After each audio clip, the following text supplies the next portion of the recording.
Illuminati by David Livingstone. Not recommended. Under 300 content pages with an index and bibliography included. In his own words, David Livingstone wrote this book to prove that, quote, terrorism was contrary to the principles of Islam, unquote.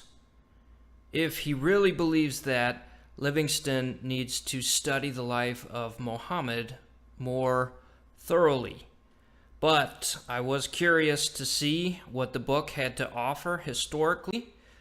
I was disappointed.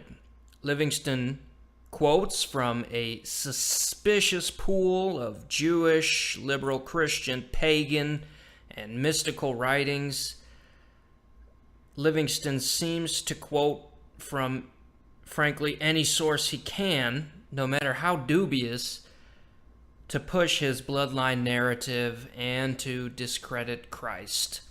Many incidents of his history are provided with no source at all.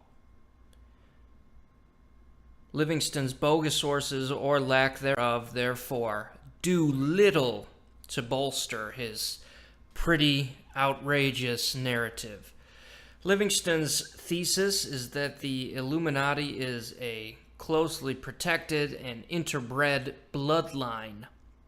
Their great goal is to foment a war to wipe out Islam. This will be World War III, as the author accurately points out, was predicted by Freemason patriarch Albert Pike.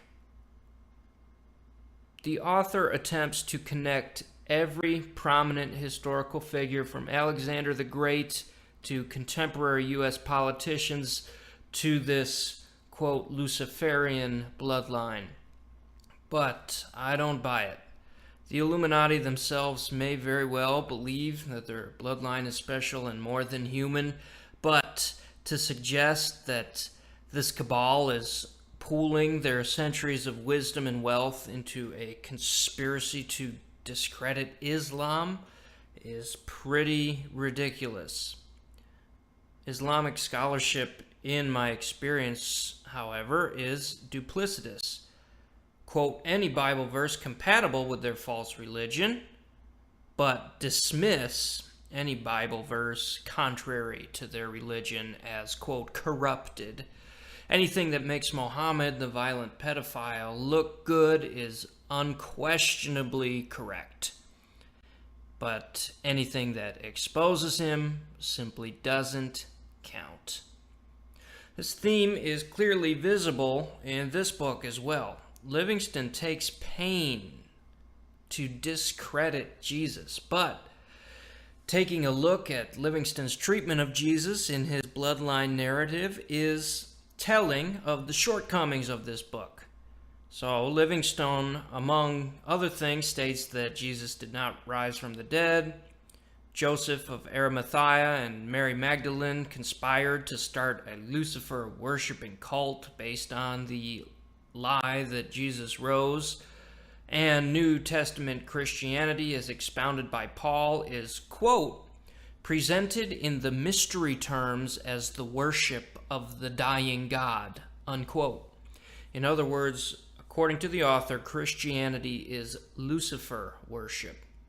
Here's an example of an outrageous claim made with no supporting reference given whatsoever. Quote, though Joseph of Arimathea had already prepared his own tomb, he chose to bury Jesus in it instead, unquote. That's from page 43. And that's that. We simply have to take the author's word for it. No thanks. I did not finish this book.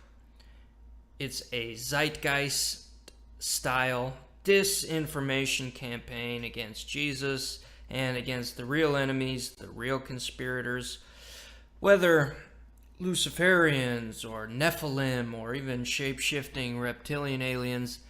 Any author pushing these kinds of kosher disinfo boogeymen is, at best, muddying the waters.